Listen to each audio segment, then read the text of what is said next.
অন্ধকার রাত, নিস্তব্ধ চারদিক। খাটে নিশ্চিন্ত মনে আরামে ঘুমাচ্ছে এই দম্পতি। মনে হচ্ছে ঘরে আর কেউ নেই, কিন্তু না, আসলে ঘরে আছে অনেকেই। এই দম্পতি জানেও না তাদের আরামের ঘুম হারাম হতে বেশি দেরি নেই। খুব কাছের বিভিন্ন চিপাচাপা থেকে তাদের উপর নজর রাখছে একদল শয়তান। প্রত্যেকেরই উদ্দেশ্য একটাই, রক্ত খাওয়া।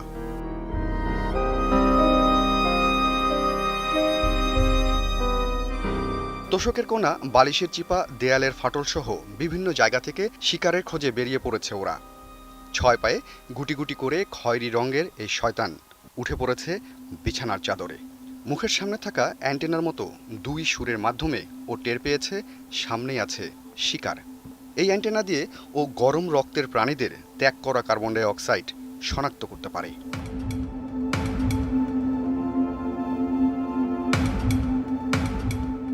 প্রথমে মানুষটার শরীরে উঠে উপযুক্ত জায়গা বেছে নিল ও। তারপর চামড়ায় ফুটিয়ে দিল নিজের তীক্ষ্ণ হুল। এরপর শুধু ইচ্ছে মতো রক্ত খাও।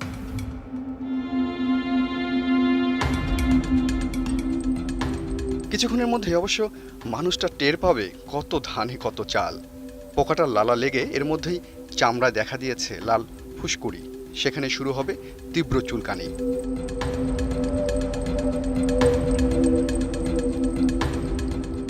এখানেই যন্ত্রণা শেষ নয়। নিজের ওজনের চেয়ে 3 গুণ রক্ত খেয়ে ঢোল হয়ে থাকা পোকাটি এবার চিপা চাপায় ফিরে গিয়ে পেরে দেবে অন্তত 300 ডিম। 6-7 দিন পর যেগুলো ফুটে বের হবে ছানা। এরপর পুরো পরিবার নিয়ে পোকারা ঝাঁপিয়ে পড়বে কারো রক্ত খেতে।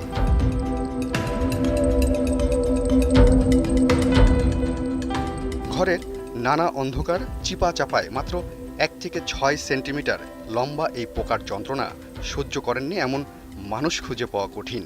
এ হলো চিপা চাপার খুদে শয়তান খ্যাত ছারপোকা। একমাত্র উত্তর ও দক্ষিণ মেরু বাদে পৃথিবীর এমন কোনো দেশ নেই যেখানে ছারপোকাদের দেখা যায় না। নোংরা এই পোকা মানুষের পোশাক, বিছানাপত্র, বস্তাসহ নানা জিনিসের মধ্যে ছড়িয়ে পড়ে এক ঘর থেকে অন্য ঘরে, এক দেশ থেকে অন্য দেশে।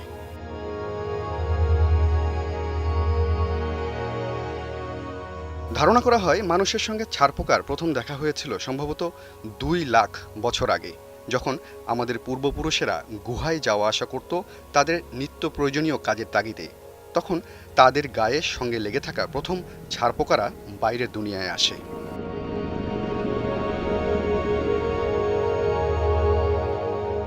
একটি প্রাপ্তবয়স্ক ছারপোকার সাধারণত 6 থেকে 10 দিন পর পর রক্ত খাওয়ার প্রয়োজন পড়ে। কিন্তু অবাক করা বিষয় হচ্ছে, একদমই রক্ত পান না করেও একটি ছারপোকা প্রায় 2 থেকে 3 মাস পর্যন্ত টিকে থাকতে পারে। আবার পরিবেশ খানিকটা ঠান্ডা হলে এরা না খেয়ে 10 থেকে 12 মাসও বাঁচে।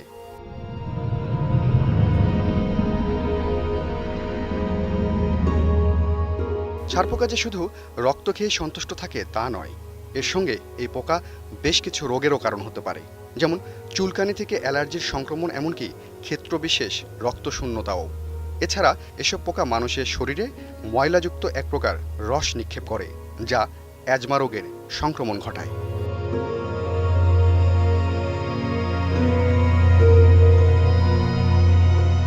অনেকেরই ধারণা ছারপোকারা কেবল অপরিষ্কার বিছানাপত্র, মশারি, বালিশের প্রান্ত, কার্পেট, ট্রেন, বাসের সিট বা এই জাতীয় জায়গায় থাকে। কিন্তু সত্যিটা হলো, ছারপোকার আক্রমণ হলে বিছানাপত্র ও ঘরদোর পরিষ্কার করেও লাভ নেই।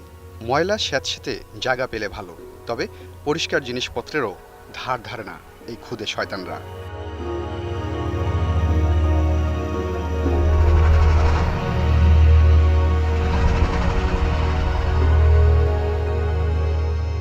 ছারপোকাদের উপদ্রব থেকে বাঁচতে পরিষ্কার পরিচ্ছন্ন থাকার পাশাপাশি সচেতন থাকারও বিকল্প নেই।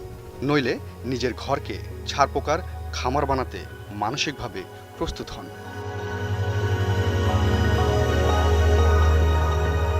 Hossain Sohel, nature of life.